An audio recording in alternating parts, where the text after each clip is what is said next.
All right. So I'm here today with Jay Lehman, and he is a member of Grady Lewis McMurtry's AA, as am I. And I just wanted to chat with Jay, partially just because I so enjoy talking with him, and we haven't had a chance to catch up for quite some time. And today's topic is going to be meditation in AA practices alongside magic, so kind of focusing on the meditation piece of it. And there's a reason why I wanted to talk to Jay in particular.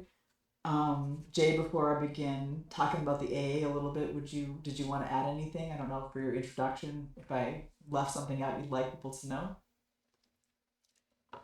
No, I think that's fair enough. I mean, I would just add that I was, yeah, been in our lineage for a number of years, and had the pleasure of studying directly with our mutual teacher Jerry Mm, Cornelius for many years, and very glad that was the case. And I currently run the Glory of the Stars Clerk House.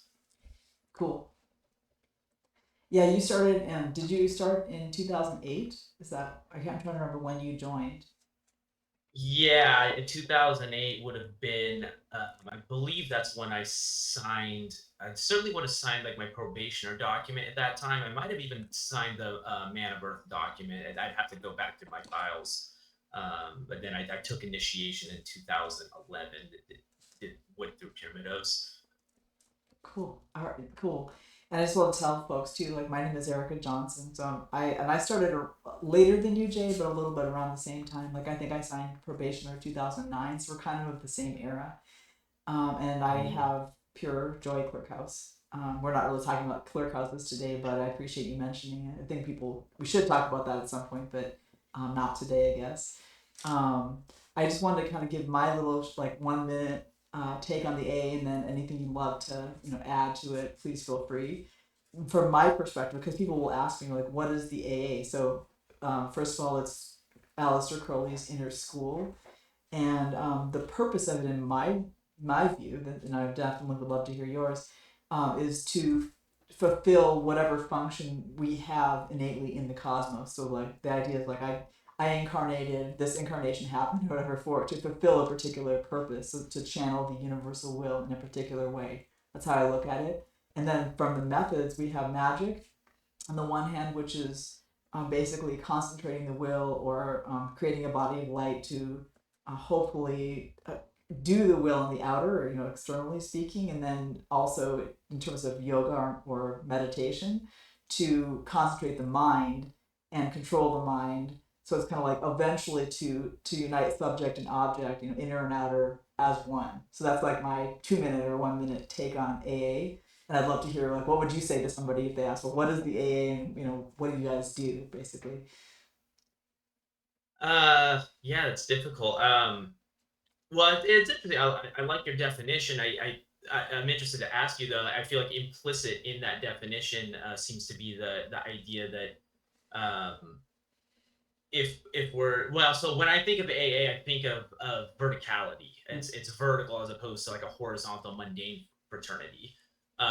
So would you say that to in order to do your will, in order to kind of define and discover and live out your purpose, it's by definition a vertical process?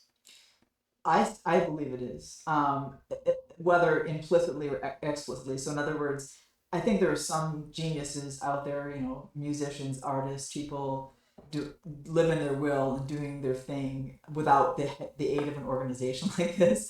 So I don't necessarily think it has to be official, but no matter what, I still think it's something vertical, meaning that we go within. So sort of like a whether we look at it from an external or internal perspective in terms of what is the square. So the square could be our body, like in meditation, working within the body, but still we're going within. We're kind of going down to the level of where it's no longer this macrocosmic thing. So we're kind of going within on that level. Um, and in terms of climbing the tree, or basically bringing the kundalini up the chakras progressively over many years when it's safe to do so, um, freeing the vessel, the body and the soul to do its thing without encumbrance. In other words, without the sin of restriction. but that takes a long time to kind of rid oneself of all the false morality, and then finally all of the inner inhibitions and things that shouldn't be there, and balancing, and so many things that basically get in the way of that experience of just rising, and eventually even the illusions of the external world, the ego, things like that. So it's a progressive process. So I hope I'm answering your question. Am I? Yeah, yeah, actually, and in answering that, I think you also really got on how I would define the AA, at least most generally, is yes, what that verticality is, and I think it can most simply be described as the rising of the Kundalini of the chakras. And of course, we use the Kabbalistic tree of life as a model. The chakras, of course, all go onto the spheres. So yeah, I feel like that's the easiest kind of quick way of defining what AA is and what it's about. And I appreciate your emphasis on the will and you know kind of discovering and living that out. That's obviously like kind of the essential component of being a Thelemite. I was going to ask you too, because one of the things that I think our lineage focuses on a lot, we don't really stick to the curriculum the way that Crowley outlined it, 100 and something years ago now. Um, we focus a lot on really self reflection through our ordeals, and and I guess I wondered, maybe if you'd say a word, because you mentioned about your third house and things, but do you have a word to say about sort of your process before we get into the meditation piece of it? Sort of like um, what has basically been your trajectory through the AA? Because I think a lot of people have a vision of like, oh, you do all these ceremonial magic things, and you they have some type of an image that may or may not be what you've actually done. So what has been your, if you had to go back kind of all the way back to 2008 or whatever it was, kind of say what has it all been about, this thing, in a minute or two? What has it been? What has the actual experience been? Maybe how it compared to what you thought it would be. Yeah, that's a really good question. Yeah, I appreciate that. Yeah, because that is definitely one of the things that our lineage we've always had that kind of that freedom. I mean, Jerry really, again, because we trained under Jerry, there's no getting around. I definitely was so influenced by his thinking and his approach to AA and what it is. And there was always that very thelemic point about every clerk house is unique. Every, you know, no two stars are alike, and so we can't apply this cookie cutter idea. Well, everybody has to do this ritual, and then you do this, and you do this, and it's kind of more. Crowley gave us a good general outline of what we need to be doing, but yeah, it's going to come to each of us uniquely through our game and through how your unique star shines. For me, when I think about it, the other than the formal Western esoteric tradition. So certainly Kabbalistic theory is foundational to everything, especially if you studied under Jerry. The tarot, astrology, all that stuff. And I'm an astrologer. I love astrologies. I know you do too. Yeah. Certainly all of that stuff. I've definitely done my share of ritual magic. I've never been a huge ritual magician, but it's been part of my personal. For me, I think the two things that tend to come into my mind when I think about like what's really defined my path is um, Carl Jung, a very Jungian outlook, a Jungian methodology, and yoga.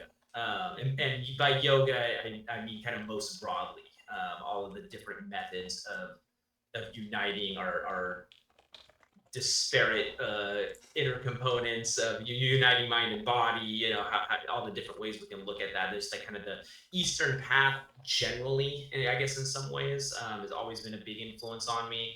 In fact, I was practicing Buddhist meditation many years before I got into the Thelema when I was just a teenager, and I was always drawn to Hinduism, and part of that was because I was always interested in practice. And it's like I had a spiritual bent, but I feel with certainly a modern Western view of spirituality is very impoverished when it comes to practice. It's like we have, you go to church and like say a prayer, something. It's like I want to be proactive. I want to, I need to. There's something I can do with my spirituality. But anyway, so yeah, so I've always appreciated the Eastern Eastern schools for that reason, because they have many different practices, different active things that you can do, and then that drew me into Western esotericism, as if we have many practices, whether that's ritual magic or casting an astrological chart or something. So yeah, then a big turning point for me, that was when I dove deep into Carl Jung. I had always been interested in Carl Jung, and but there was a certain point in my work in AA, particularly when I was really faced with what Carl Jung would call the shadow. And these days we hear a lot about, there's a lot of talk about shadow work and all this stuff. And I think sometimes it somewhat misunderstands what Jung is talking about, um, but yeah, it was kind of a particular phase of an ordeal or ordeals that I was going through, that I found Carl Jung was really my life raft at that time. And then digging into him really explained a lot of what I seemed to be experiencing. And then the more I consumed his thought and theory, the more it just made sense for my experience. And I took on things like active imagination, um, just it's just another way, really, of it is kind of another way of looking at something that has been rich in the Western tradition for quite some time. Whether we talk about that as as scrying or astral travel or evocations, or however we want to define that. Well, I'm gonna today, as far as the things you just said, I'm gonna pick up on the ordeals as they do or don't relate to meditation practices, and then I'm gonna ask you in a minute about the well, I guess three types of meditation: the type you did before you joined the AA, your experience with Crowley's, and then the more recent experience with Vipassana meditation, which is another Buddhist form. Before that, I just want to tell people in the audience something about the relationship between magic and meditation and Crowley's thought. I mean, not this is a big scholarly talk, but and if you want to add anything, feel free to do so. Um, I just wanted to say that I was rereading book four, and I've read a lot of things recently where Crowley touches on the place of meditation vis-a-vis magic. So kind of like where do they fit in together. One of his oldest pieces of writing is Bearship, and there he basically says like meditation is the thing that basically everybody needs, and that's what saints do, but then it's too hard, and so we need to do magic first or something. That was like an old school version or whatever. And then in book four he says something like they're kind of like more equal in like two pillars or something. Like one of he says yoga is the training for magic, so it's kind of like the way to tap into genius is yoga, but then magic is the way to essentially train to be able to do meditation. So again, kind of acknowledging it's hard, to do, and so we need to build up the will, so that will force is kind of like burgeoning, and then we can go ahead and build up the concentration of our mind, and then they can kind of work together. I mean, he has different versions of the story where they're but the basic bottom line is um, he and in one sense he's sort of saying Westerners need magic too because we're lazy or our minds don't work that well. Although personally, I feel like we need it because yes, everyone can safely do meditation. I mean, they might not easily do it, but it's safe.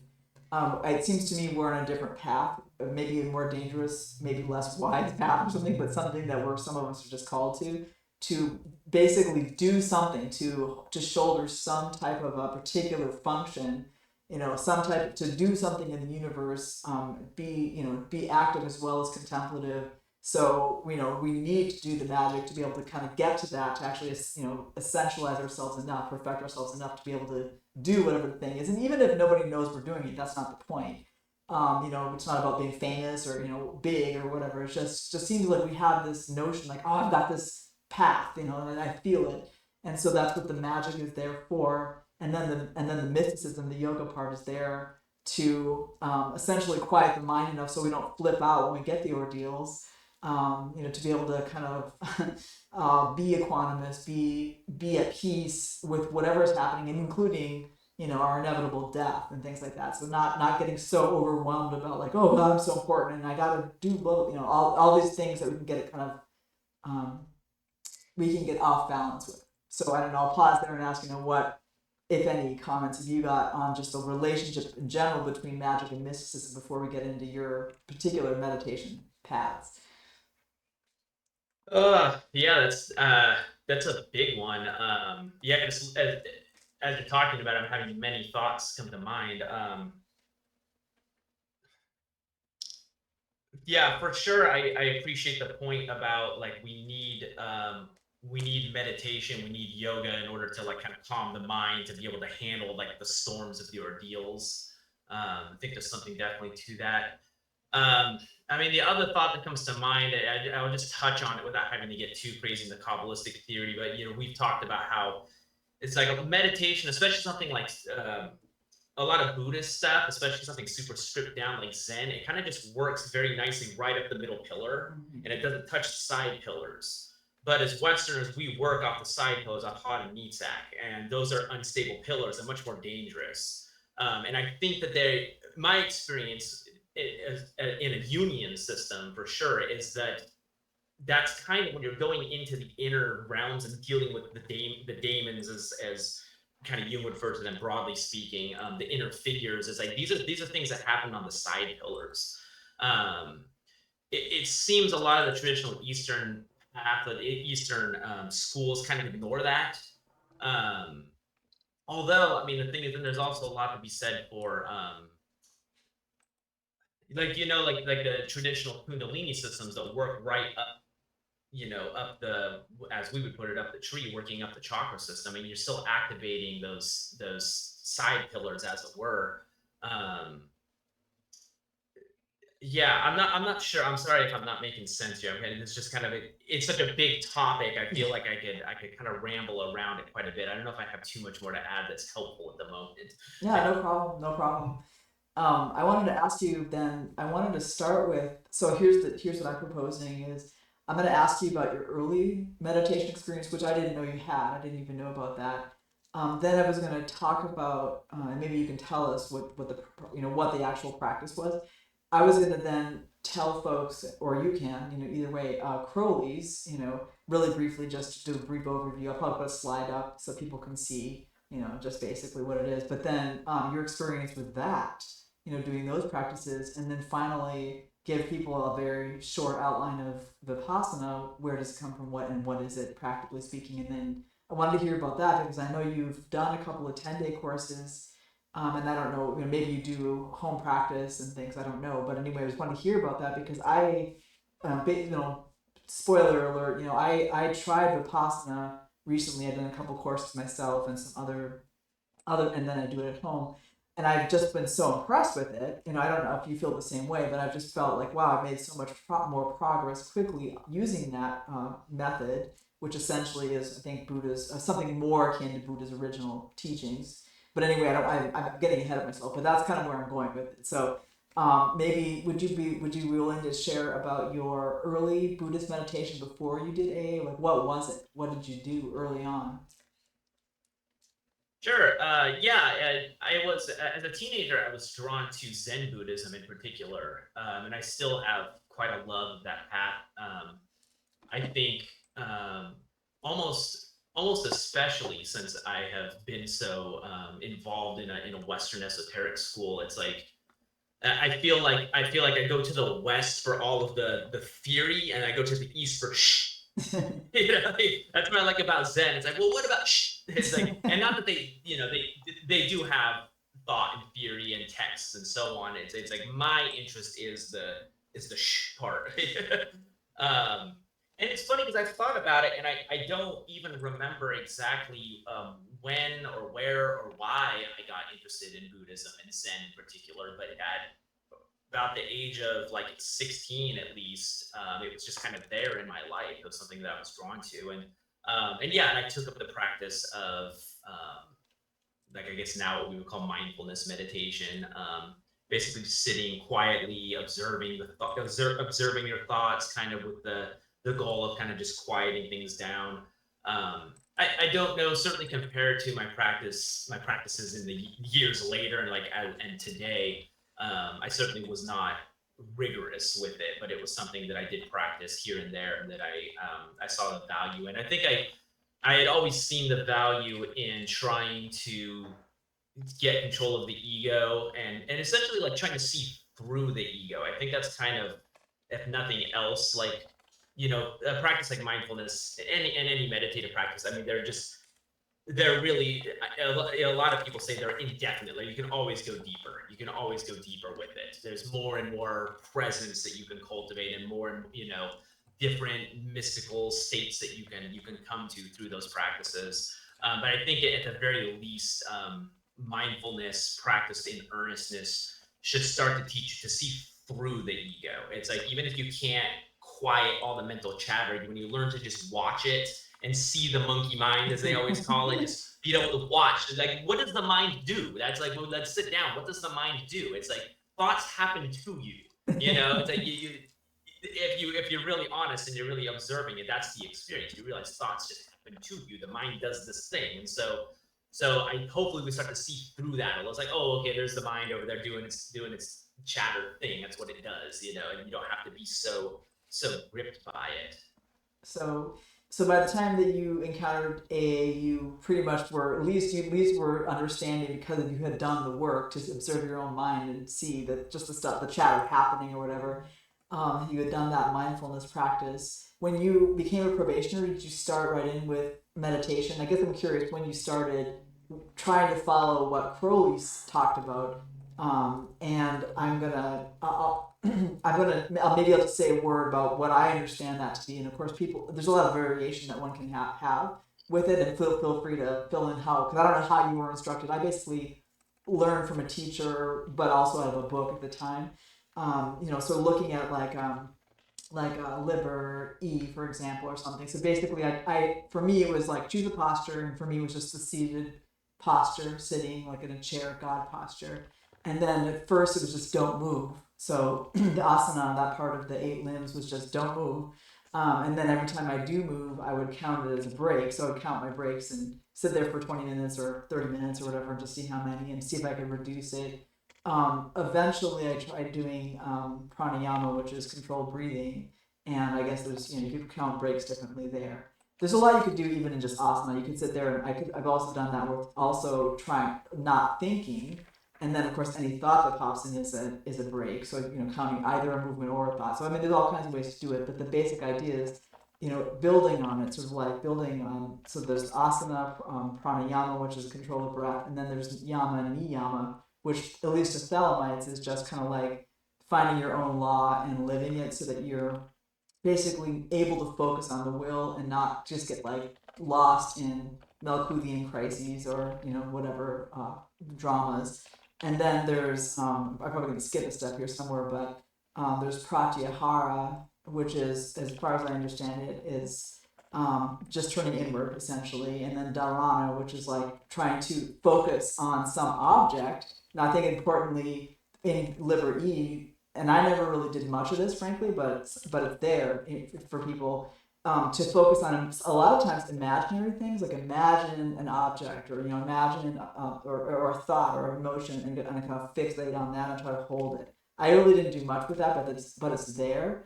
And that's something that I'm bringing that up because it veers away from what Vipassana does quite a bit. That's like the biggest difference, I think. And then there's dhyana, which is uniting of subject and object, which is kind of like an achievement that you can't force that. You're focusing so much on something, and then the subject and object become one kind of spontaneously. And then as he defines samadhi, it's kind of like that, but even more so like existence and non-existence. And so for him, it's like this. It's like, there's all these different samadhis, and there's this mystic states that one achieves, and I, for one, never was able to really know if where it was in that map or whatever. I mean, that was something I had a hard time with, because I could do the practices and I did them for years, but for me, I was never quite sure where it was on it. I mean, other than I know how many breaks I had, and I know if I had weird mystic things happen.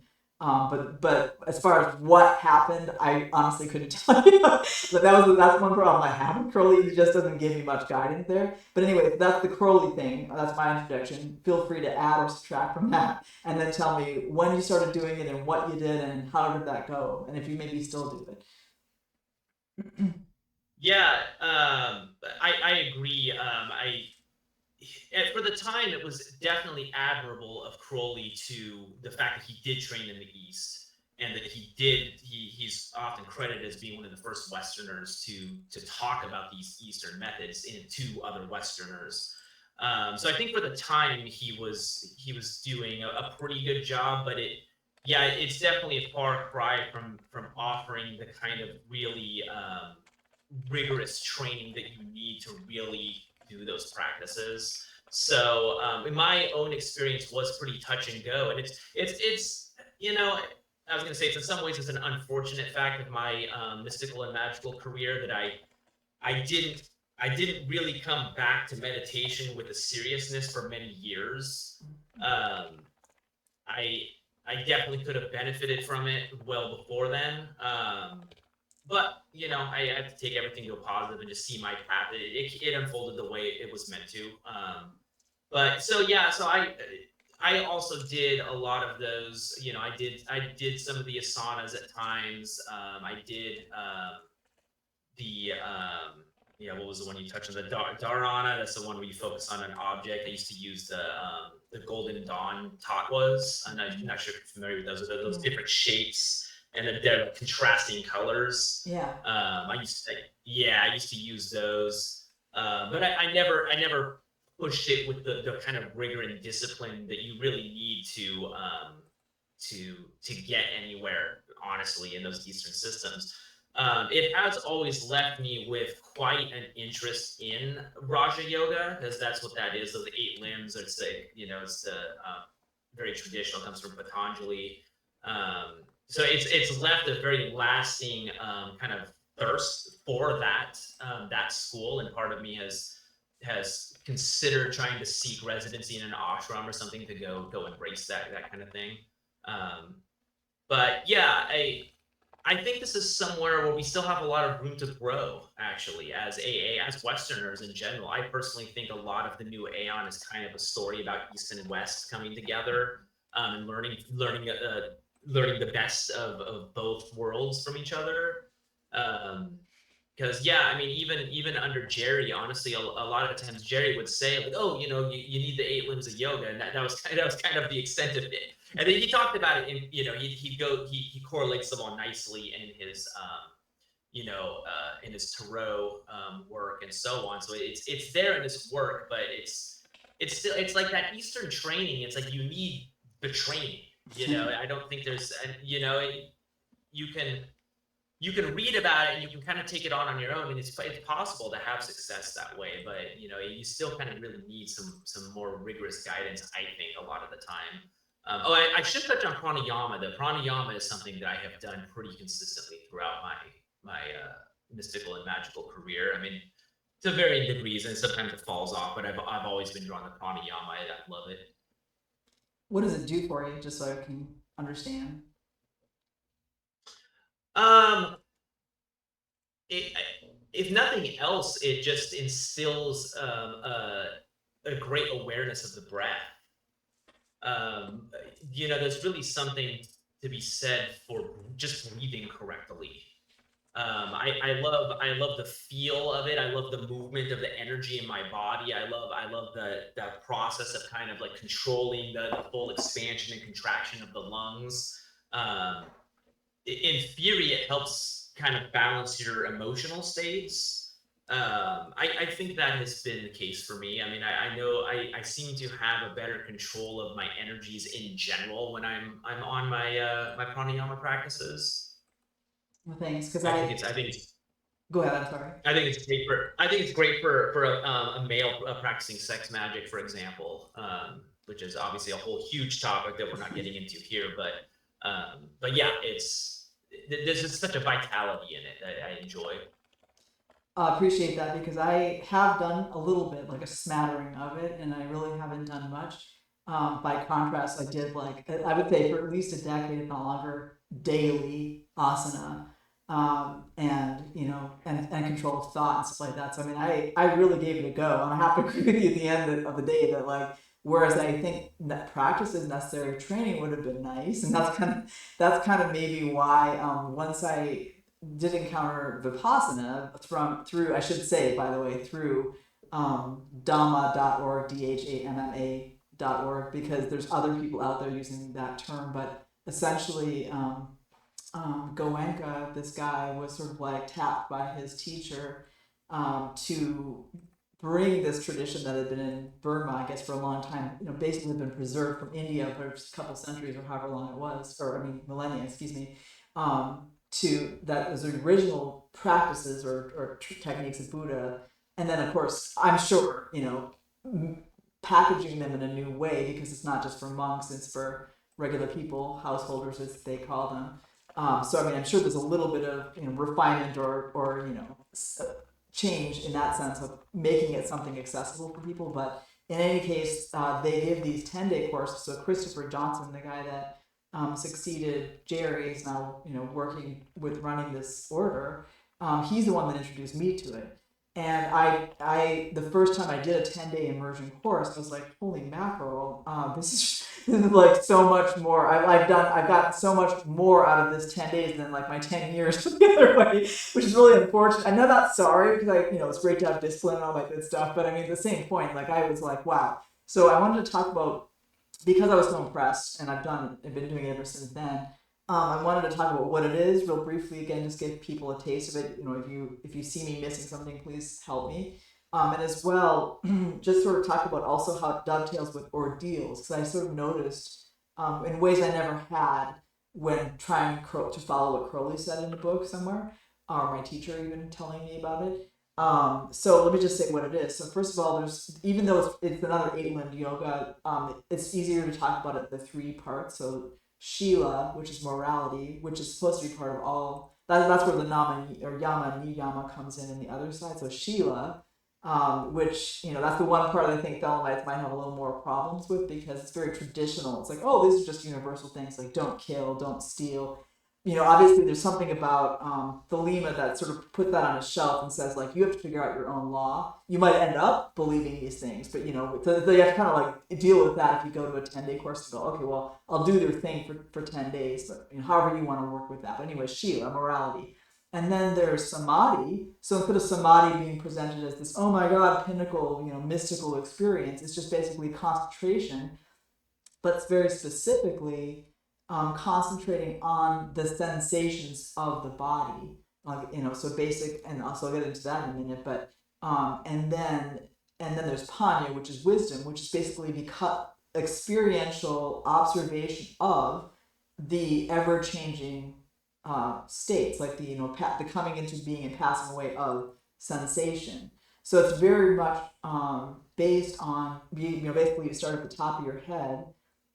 You observe the sensations. So you kind of like you have ways of covering every last part of your body. You're just noticing what sensations, and that I noticed people I talk to after on the days when you can finally talk, because there's silence for a long time, and then you don't talk to people. But at the end, a lot of people didn't seem to get that. They didn't understand what that meant, but it literally meant anything. It could mean tickle. It could mean pain. It could mean just some weird little itch. It could mean anything you can feel. You're just going through you're observing the sensations systematically, and you don't react. That's the other part of it. So you're basically training yourself to not react. Easy. So yeah, what'd you say? Easy? It's easy. I'm assuming you're being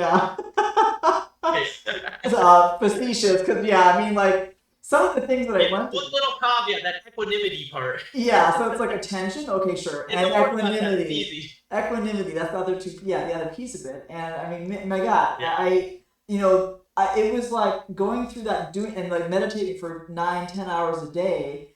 With little breaks in between and stuff. And like, I noticed like it wasn't just a matter of like what I noticed is, and I want to, and I want to hear from you, what you did. But I was like, wow, I noticed there was a disconnect. Like at first you would assume that if I have pain, it's because I'm sitting for so long, and then I would break through maybe that pain, and suddenly I wouldn't feel that pain, but I'd feel something else, and I started to notice that that it was like correlated to some ordeal that that there's actually like, oh my goodness, this is the physical material manifestation of some big time complex, if you want to be psychological at it, that I have, some issue that I have, and I'm kind of like burning the karma, because the idea is that as you go through and you're these are sankaras, these are patterns that are, mind and body just touch, and so you're using your mind to observe the body, and and if you don't react, it basically goes away, and they say a deeper sankara or pattern arises. So it's like you're just going deeper and deeper and deeper into your own,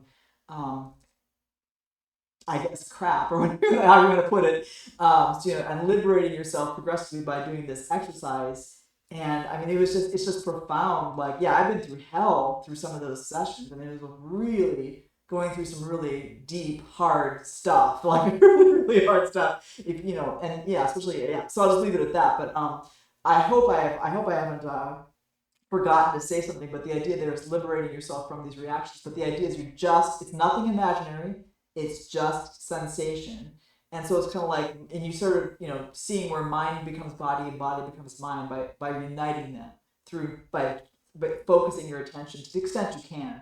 I mean, luckily, that's the one thing I'll say for Crowley's things, that because I've done years and years and years of that other stuff, that other asana and just observing thought, I am able to focus and concentrate. I think other people may have had a very hard time just concentrating. So that's one advantage I had that other people probably didn't have. That's the one thing I got out of all those years. So I was able to just skip right to the crap and the pain and the good stuff too. There's some definitely pleasant things, but the point is, even the pleasant stuff, you're not supposed to be attached to it. You're supposed to just observe it and let it go. Don't crave, and do not have aversion. So by just having observation of the sensations through the whole body, do not react to pleasant with craving, do not react to unpleasant with aversion. You're undoing those attachments, becoming liberated, the end. That's basically how I understand it. I'm sure there's a lot more because I'm a newbie to the practice. I'm sure there's deeper things that go along with it. In fact, I'm told there are, but I don't know what they are because I haven't taken it. I've only taken 2 courses, and I've served a couple times, so I meditated and then I meditated home. So anyway, that's my long spiel. If I've forgotten something important, please tell me. And I wanted to know, because you're the only, we've instituted this where we're officially recommending that people in our AA take these courses, really to only learn it there, actually, rather than for me. So don't take any of this as instruction, anyone. But to immerse themselves and try it if they can get in, if they can manage to find 10 days, because I just think it just blows the other thing out of the water. That's just my experience. But I don't know what you're about to say, other than I know you've taken a couple courses. So I'd love to hear, Jay, what was your experience of taking these courses, and anything else you've done with Vipassana, your thoughts, your experiences. I'd love to hear from you because I don't know what you've experienced. So please tell me. Yeah, it's yeah, those courses are profound. I love them. Like, as soon, I mean, they're terrible, but they're also awesome. They're an ordeal, right? I mean, it's not they're not for everyone. I think you need to know what you're getting into, because yeah, it is. It's 10 days of silence, and it's like you said, it's yeah, upwards of 10 hours of meditation a day, and the adhitanas are, particularly trying. It's where you're supposed to hold a posture without moving for an hour. I love the adhitanas myself. Um, yeah, I mean, it's interesting because prior to when I went, and did I've done two 10-day courses. Prior to when I did the first one, I had already come back to a regular meditation practice. I was doing mindfulness practice, and it, I've been doing it on and off for several years. The year or so leading up to when I did that first course, I was pretty consistent with my meditations. At one time, I was meditating as much as like 2 or 3 hours a day.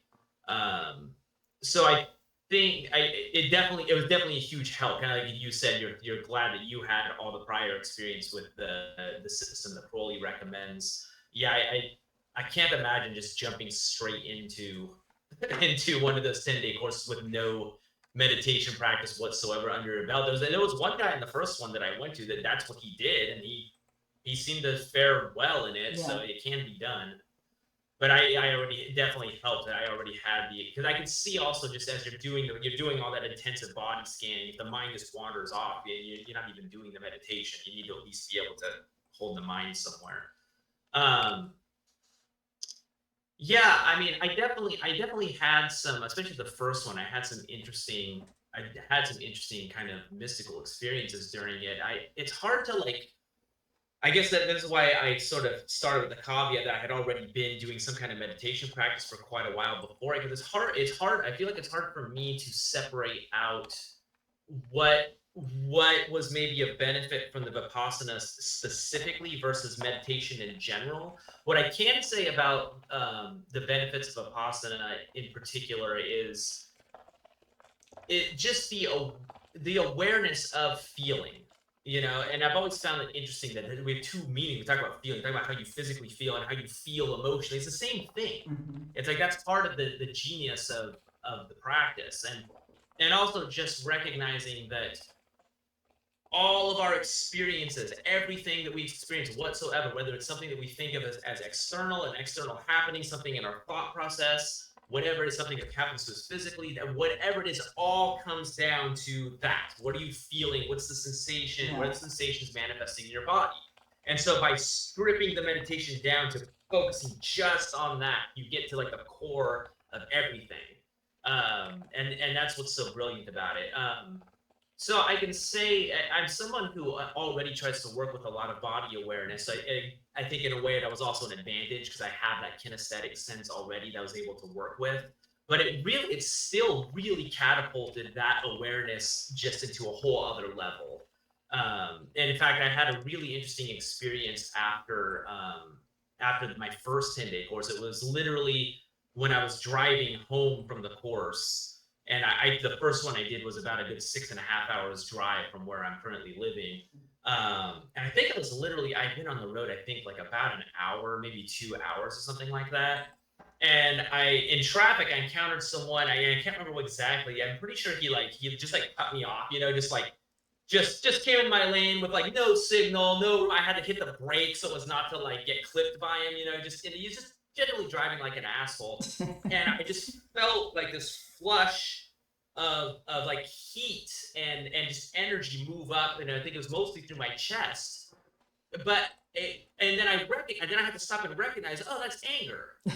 Like, but it was, I mean, that was such a profound moment though, is that recognize that it was like, and I didn't have to react. I didn't have to be angry. I didn't have to flip the guy off and yell. And like it just came over me. The feeling came through me, and I was able to just observe it. And I think that's an example of what this practice can do for you. Because it kind of to kind of come back to those side pillars on the tree. It's like those components of the ego, which we often generally think of as like thought and feeling.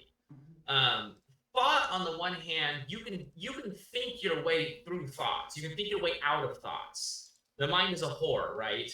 It's like you can use the mind, you can use the tools of the mind against itself. The challenge of that feeling emotional ego is you can't feel against yourself. Like you feel the way you feel. Feelings are autonomous, right? And that's again what we really learn when we sit down and do this practice, is that you just have to observe the feelings that show up. You don't have any say in what they are or aren't. And so we talk about like controlling your emotions. Now if we make a distinction, I like the distinction between feeling and emotion. Emotion is emoting externally. It's taking that feeling and expressing it. In that sense, yeah, we can learn to control our emotions. But you can't control your feelings. What you can do is you can observe your feelings. You can sit and be with them. And this is another one of those things that, I hear a lot in kind of new agey circles, about self-love and being with your feelings and all this. And it's important. It's really important. But then it's kind of like, if you don't have a practice, it's just kind of it's a bumper sticker. Like, oh, you have to love yourself. You have to be with your feelings. Well, what does that mean? Like, how do you do that, right? This is the way to do it. I mean, sit and really honestly, like literally be with your feelings. Every little sensation that pops up in every little centimeter of your body. That's the practice. You said some things there that sort of reminded me of why I got so excited about it also. And I think it's because I started my AA practice. I didn't join the AA till 2009, as I mentioned, but I started my practices in 2000. And I've been doing this for a long time. I'm 54 now. And I did a lot of stuff to really become self-aware, and I've done my autobiography and been working on that, and I've been observing my thoughts and the meditation practices that I did do, and with using so many ceremonial rituals, this and that, and so many things I had done that I felt like, okay, I got to a point where I sort of hit a wall where I was like, I have done everything possible to be able to consciously control my reactions, up to a point. And then there was just certain terrible, apparently deeply embedded negativity that I could not control. Like no matter what, I could notice it. I mean, for sure when I'm, spinning out internally or externally, whatever the case. But the fact is, I had all these negative emotions, and it wasn't enough to just not, or maybe I should say feelings, like to use your language. I had all these negative feelings triggered at certain points, even if I didn't express them, it was there. And I know that at the level of the practice that I was doing magically, that the responsibilities that I was holding, that wasn't good enough. And so, it was like kind of a desperation move to go to Vipassana, and then to actually, I found myself truly cleansed. I mean, even just one day, 10, I'm not going to say all the way, of course, there's a long way to go. I'm not Buddha here, but the point is, after one 10-day course, I could note that there's a great deal of there's a great deal of negativity just taken away. But I threw myself into that course. I didn't miss 1 hour of meditation. I mean, I really, really, really threw myself into it. And I really noticed I came out a changed person. Not all the way, there's definitely still more to do. There's more and more crap, layers of it. But that's the thing, is like there was nothing I could do consciously. And Goenka, the teacher that presents the course and tells a lot of funny jokes, by the way, at least in that level, he basically talked. I think he used a phrase "sleeping volcanoes," and there was just everything could be lovey-dovey, great. Oh, I'm so wonderful and spiritual, and then all of a sudden, just this just shit storm from below is triggered in me, I'd say. And it's just so frustrating because I have every good intention in the world to not react a certain way or whatever, and I couldn't do it, because I had these patterns, these deeply ingrained patterns. And I noticed that Vipassana took a layer, or actually several layers off. That first one, I think I'd say several layers I got rid of, and there's more to go. But the point is, that's the thing, that I cannot, the feelings are the feelings, but some of those feelings are simply deeply conditioned, terrible, negative habits that I've cultivated over probably many lifetimes, and or stepped into with my heritage. When I stepped into this incarnation, it's like all the ancestors and their terrible patterns, probably, I'm inheriting them or whatever. So anyway, I just wanted to kind of say, like, that's the thing that made me go, wow, this is the only thing I've ever found that worked to get rid on that level. Anything I could do consciously, I've already done, and I've done a lot of work, and that was it. This is the only thing that's gotten deeper than what I could address consciously. You just reminded me of that, and I wanted to tell you about my experience with that. Any thoughts or feelings on that? It's Yeah. okay if not, but go ahead if you do. Yeah, well, that's really it. I think you're expressing, I think, the profundity of the practice, and it's funny because I think if you don't realize what's going on with a practice like this, like you just presented it just the average person, it's like I could see someone just being like, and like not understanding. It's like you're like, oh, you're just gonna sit down and observe the sensations in your body, like what, who cares, but no, it's so much, because that's really it. Like there's so much deep unconscious stuff that presents itself as feelings, and the only way to really observe that, to really see it and understand what's going on, is to sit there and actually be with it and let it show up. And not react. um Not that's the other thing. Not react, to actually withhold the reaction from yes. it. Which is hard work. Sometimes it can't be done. Sometimes you screw up, in the practice. But to the extent you're able to not react, that's where you basically clean it up. You purify the mind.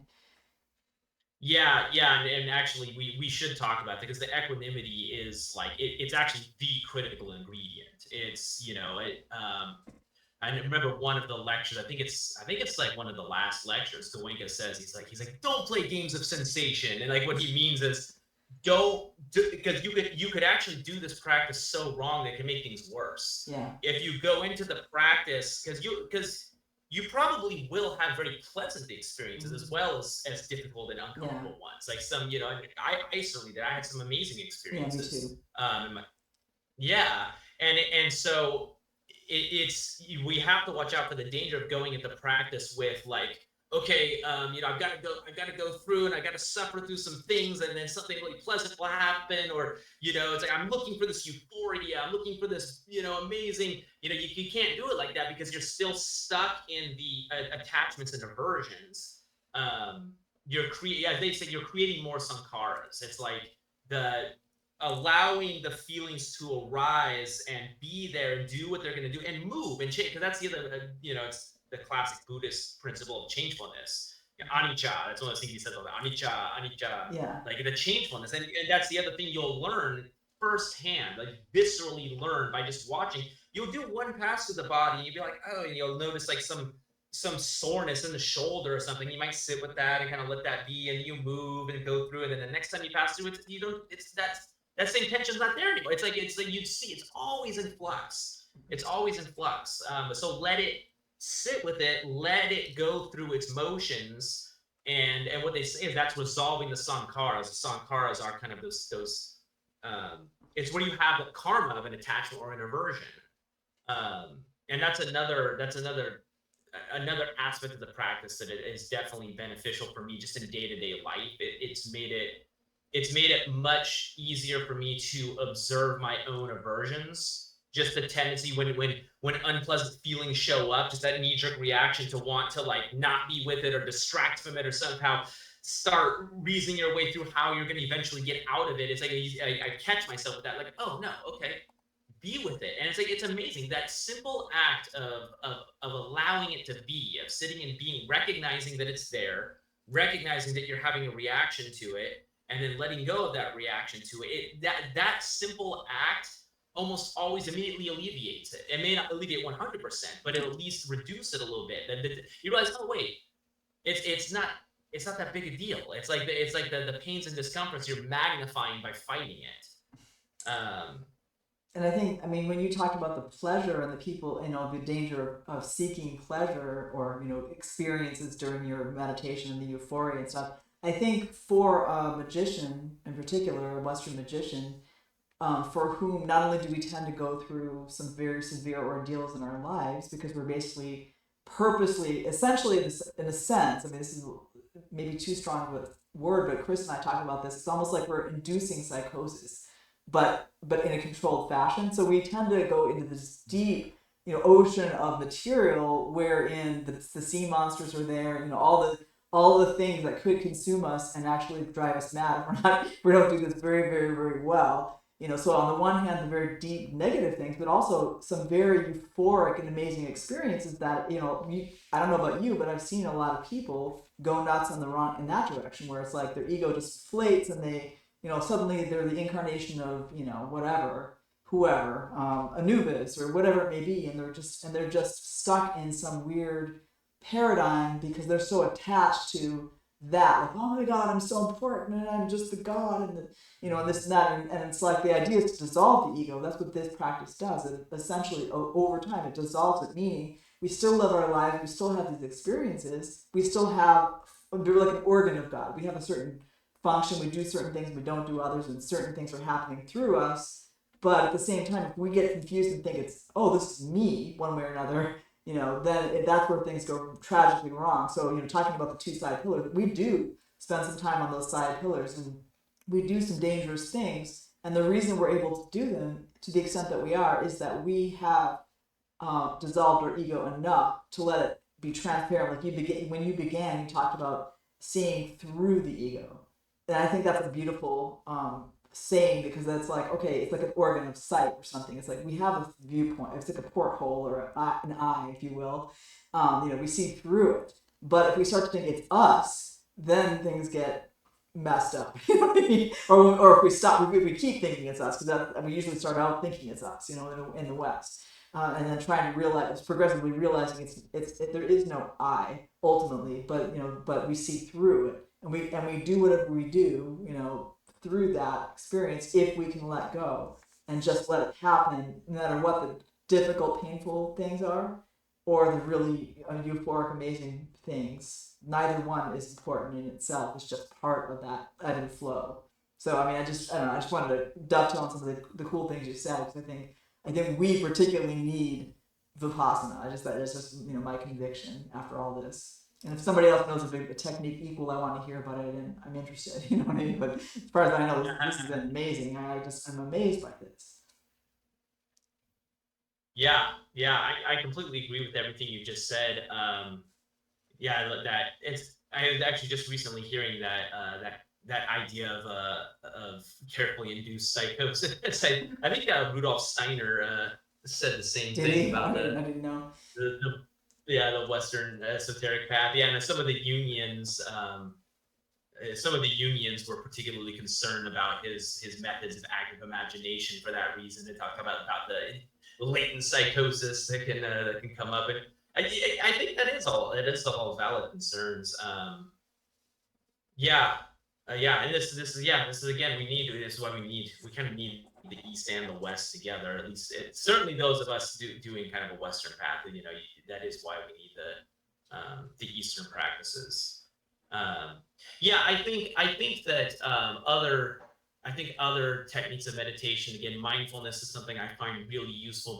But yeah, mindfulness doesn't. In a way, Vipassana is kind of mindfulness of sensations. Is kind of what it is. Where traditional mindfulness is you're just watching your thoughts.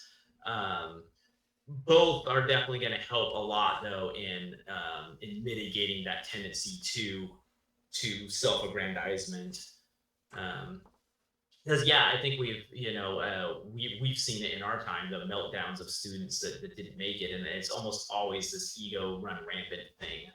It's like, oh, I've attained to this level, and now I'm all the glory, and I don't need you anymore, and I don't need the AA, and I don't need the system, and yeah. So it's an inherent challenge that comes up in the path. Yeah, and I don't know what the solution is other than this because it's one of those things where the people don't see it. It's like it seems it's tragic, but it's like once somebody gets on that roller coaster of I, it's almost impossible to reach them. I mean, it's like you could tell them all day long, oh my goodness, you're gonna hurt yourself, please, it's okay, and I'm not your enemy, and I'm just trying to, just consider what I'm saying. But hey, if you don't want to hear it, that's cool. But but it's just this tremendous reaction, like you're not the boss of me, kind of thing, and yeah, they can't, and it's just tragic because they can't be reached. I mean, hopefully one day they'll wake up on their own or something. Hopefully in this lifetime, not 3 or 40 lifetimes from now or something. But yeah, that's why I am very enthusiastic about this, and it does take a lot of discipline. I guess I wonder, like, just in order to maybe more move toward wrapping it up.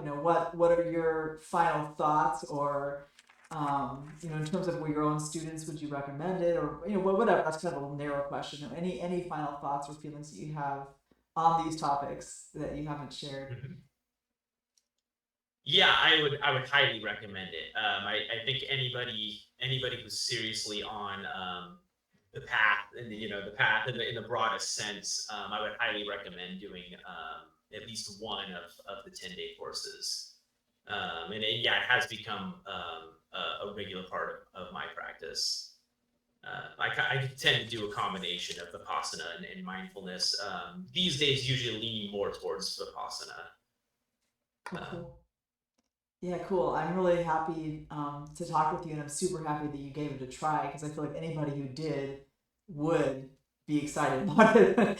If they really put themselves there, if they really tried it, they would be well rewarded and stuff. So I'm super happy for you that you did it, and I'm happy for me that I did it. It's just nothing is Yeah, touching. and Go ahead. yeah, I think I was also when I found out about the courses, I was really quite enthusiastic about it because I had already wanted something like that, so I think I had the right disposition. It's like I had wanted um, an Eastern system of a rigorous system, and I don't think it really gets much more rigorous than these 10-day courses. I call it a Buddhist boot camp. I mean, it's really anyone interested just needs to just go read the schedule. You're up at 4 a.m. every day. It's boot camp, but it's great. I mean, it's great. And I guess that is something else that comes to mind is just Um, like it's interesting. Like I said, I love the aditana, which I believe means like strong determination. And so in those courses, you're expected to do aditana at least 3 hours out of the day when you assemble in the hall, and you hold a single posture for an hour without moving. And I think that I think it's so important because it gives you such a pronounced example of what the practice can do, because it forces you to confront the difficult sensations. Um, but something really interesting happens. It's like there's this weird paradox where like by going into it's like it could be very uncomfortable, it can be very painful, and yet it's also very peaceful. I find like I find I one of the reasons I love those aditanas is because like I find I get into something of a trance state. It's Yeah. kind of hard to explain. Yeah. Yeah, you know what I'm talking Yeah, I do. about. It's like yeah, you really get into this place where it's like you kind of in the same way that mindfulness, you learn to separate the observer from the thoughts. You learn to observe. You kind of separate your consciousness from the sensations, and it's this really interesting trance state that's very peace inducing. And then the whole thing, I mean, to be in 10 days of silence like that, it's like, where else in your life can you get a chance to experience that? So when you couple the practice with all that silence, I mean, it's really profound. Yeah, and I was going to mention too that essentially what they're trying to create there is an experience of being a monk for 10 days. So everything is by donation. I mean, if you have no money, technically you can walk away and not pay a cent. I mean, if you or pay 5 cents or whatever you can muster up or whatever, or you can pay $1,000 or whatever you want at the end of it. But the whole point of it is that you didn't pay for it. You're a servant in a sense, of the universe, just like everybody else. You therefore you're not paying for anything. You're not a consumer, but at the same time you're free. So it's not about money. They don't have to have money to do it. People serve. They volunteer to cook for you, and I personally like the food quite a bit. I've had some great experiences with eating there, but you don't eat much, however, because like if you're really doing it, especially after the first course, you're not supposed to eat in the evening even or afternoon. So you basically have one meal, then you have some tea or something, and then that's it. There's no more in the You evening. do it. It's something like an 18-hour fast every day on Yeah, when I you're don't want to scare and anyone. even Yeah, yeah, yeah, yeah, even as a first, as they call new students, even the new students in the evening, you only have some fruit. yeah. But no, that's also an important part. As someone who enjoys fasting, I can I'm very pro the fasting. I always found my first thing in the morning meditations were almost always my best Me meditations, too. I had the and same experience. Yeah. yeah, and I think being in that fasted state is a big factor in that. And I do want to say too that you talked about Aditana and stuff. If somebody is just like, oh my God, I'll never be able to do that, or I have a disability and I can't, whatever. I would just say this. At the same time, people are very sweet and accommodating, and they're not going to be like wrapping you around knuckles with a ruler. If you don't sit on Atana, I don't think anything. Nobody's gonna. They might ask you, perhaps, if it's a teacher who's really involved, but I don't think anyone's even going to say anything if you don't show up for some of the meditations. I mean, they're gonna. If you don't show up for the three that are required, yes, they'll talk to you. They'll come and find you, and They'll they'll come find you. yeah. You can't sit them out. But at the same time, if you're crying, somebody will come see to you, and like it's definitely there's a lot of care in it, and it's not that rigid. I mean, I was very rigid on myself, especially the first time I went. I didn't skip anything. The second time it was so I was going through so much that I actually did shorten some of mine. So I would have like supposed to be sitting for an hour and a half or 2 hours, and I would sit for 40 minutes or something, and I just like, well, that's me. I'm done. And nobody even knew because I was in my room for one thing. But you get to basically set your own. I'm just saying that because I don't want people to think like, oh my God, I'm not gonna. They're very accommodating and they're very Buddhist about how they deal with things, like how they will even approach you if you're breaking the rules or things. It's very gentle. It's very so. I don't want anyone to think it's good. It can be boot camp, especially if you have discipline, but at the same time, I just want people to know that it's not a boot camp atmosphere. It's very much the opposite. If anything, it's very gentle and loving and caring and letting you be yourself and stuff like that. As long as you're not super disruptive or something. I mean, people could be coughing up a storm, and no one's going to say boo to them because presumably they can't help themselves, and things like that. So it's just, which is, can be annoying if you're trying to meditate, but it doesn't matter because you need to focus, and you're not here to control. That's the whole point, isn't it? Like, just deal with the sensations that you're feeling. If you